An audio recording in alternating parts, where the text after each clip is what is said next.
Philippe, on est à quelques jours de la 25e édition. Ah ouais, de la course des Embruns. On est dans les starting blocks où on gère avec sérénité puisqu'on a l'habitude de l'organisation de cette course. Non, tu as raison, on est dans le Money Time, comme on dit. Voilà, on a l'habitude puisque c'est la même équipe qui s'occupe de l'organisation depuis 2012. Donc on commence à être rodé, mais on est toujours à essayer de perfectionner pour que les coureurs prennent de plus en plus de plaisir. Alors une 25e édition et encore un seuil qui sera atteint sans trop de difficultés. Hein. On le prend avec, je dirais, beaucoup de recul, mais bon, 1200 inscrits, c'était ce que vous souhaitiez au maximum et vous les avez atteints sans grande difficulté, on peut le dire. On s'est limité à 1200 coureurs effectivement pour que la course reste un plaisir, pour pas que les coureurs se bousculent trop sur le parcours, pour qu'ils profitent du parcours et de la Côte Bleue. Et effectivement on est plein depuis une bonne semaine et on est très content de ça. Alors la course des Embruns, c'est la course entre mer et colline. Est-ce qu'on peut parler un petit peu du parcours, des difficultés, de ce qui fait le charme de cette course ? Ce qui fait le charme de cette course, c'est qu'il faut quand même bien gérer sa course. Donc la course part de la Corniche, en face du restaurant L'Ermitage, fait une petite boucle vers Carie, revient devant le podium qui sera animé par Kamel encore une fois cette année, rejoint le port de Saucé et va chercher le quartier de la Roselière où là on rentre dans la colline et c'est là où il faut avoir gardé suffisamment pour la première difficulté qui est une petite côte, on va dire, qui sous le soleil, qui peut faire du mal. Est-ce qu'elle est classée difficile ou elle est accessible à tous les gens qui font un peu de course à pied ? Elle est accessible à tout le monde, c'est ce qui fait d'ailleurs le fait qu'on ait ces 1200 coureurs. Mais c'est souvent là que se fait la différence. C'est souvent là que le premier lâche le deuxième. Et après, c'est difficile de le rejoindre, puisqu'après, on revient sur la corniche et il n'y a plus qu'à accélérer jusqu'à l'arrivée, quoi. Alors, même si on fait cette course sur je dirais une idée populaire aussi, parce que c'est la course de courir à Saucé, est-ce qu'on s'attend à avoir quelques gros chronos pour cette course ? Est-ce qu'il y a des habitués qui veulent faire péter le record ? Cette année, on aura le vainqueur de l'année dernière, Fouad Latrèche, c'est le recordman en à peu près 35 minutes et qui a déjà gagné 4 fois la course. Mais je sais que cette année, il y a 2 jeunes poulains du MSA qui sont inscrits et qui vont essayer de batailler pour détrôner Fouad. En termes d'organisation, comment ça se passe ?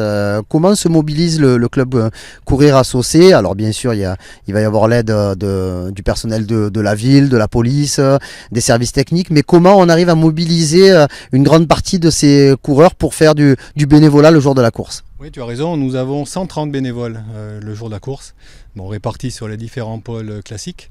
Et voilà, donc en fait, on demande à nos adhérents de participer. Alors certains de nos adhérents participent et font également la course.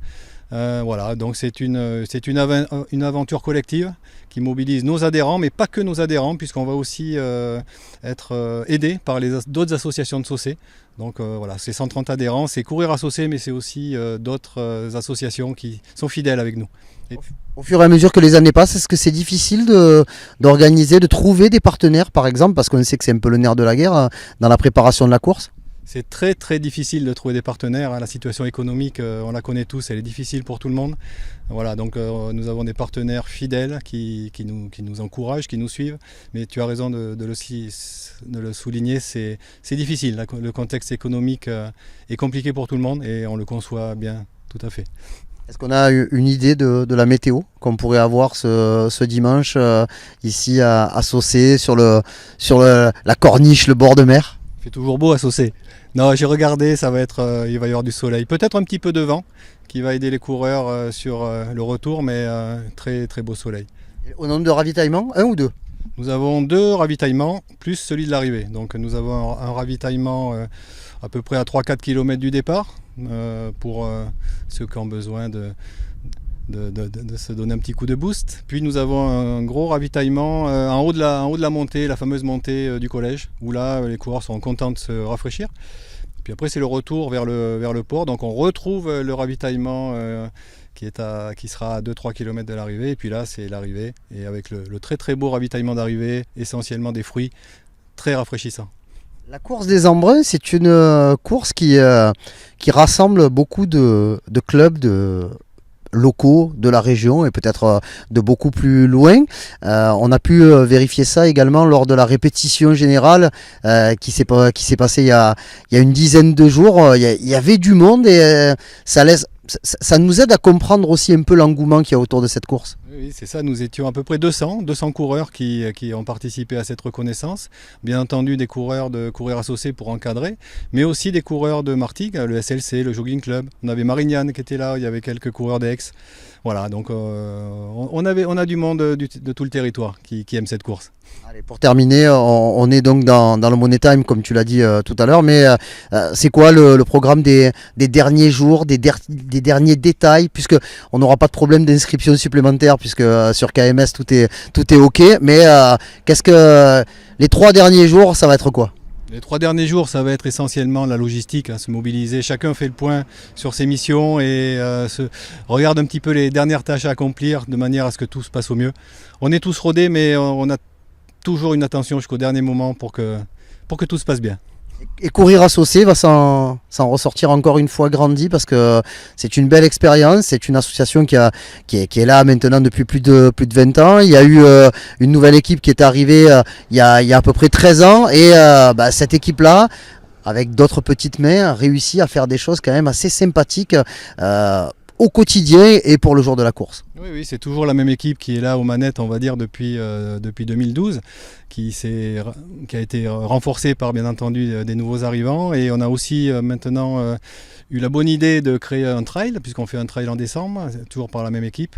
Donc ça permet au club de continuer à progresser de manière amicale et collective. Et on a un nouveau projet, un beau projet pour la rentrée, puisqu'on va ouvrir une école d'athlétisme pour les petits. Donc 7 à 11 ans, donc voilà, ça c'est en dehors des courses. On va ouvrir ce projet-là et ça nous tient beaucoup à cœur. C'est la première section qui sera proposée à des enfants? C'est la première section, c'est ça, on ouvre ici sur la Côte Bleue, donc il n'y a pas d'équivalent, Carry en Suez Saucé, donc pour des petits entre 7 et 11 ans, voilà, on ouvrira ça en septembre. Le rendez-vous est pris, on viendra voir un petit peu les premières séances. Je voudrais juste terminer par un message pour aider ceux qui ne connaissent pas un petit peu les lieux. Est-ce que ça sera facile? Est-ce qu'il faut venir tôt avant le départ pour pouvoir se garer, trouver un emplacement ou alors faire ces 4-5 bornes d'échauffement tranquillement un petit peu plus loin?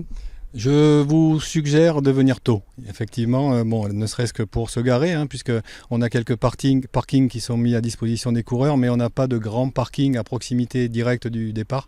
Donc les coureurs se garent dans Saucé, dans les endroits habituels. Mais ceci dit, venez tôt, profitez du beau temps, chauffez-vous sur la corniche. Le départ est à 9h, donc ça passe vite, ne venez pas trop tard. Il y aura peut-être quelques bains à l'issue de la course, parce que c'est souvent le cas. Il y a toujours des bains à l'issue de la course. C'est le petit Marseille-Cassis en fait. Les gens à l'arrivée se baignent, vont dans les restos, ils se régalent.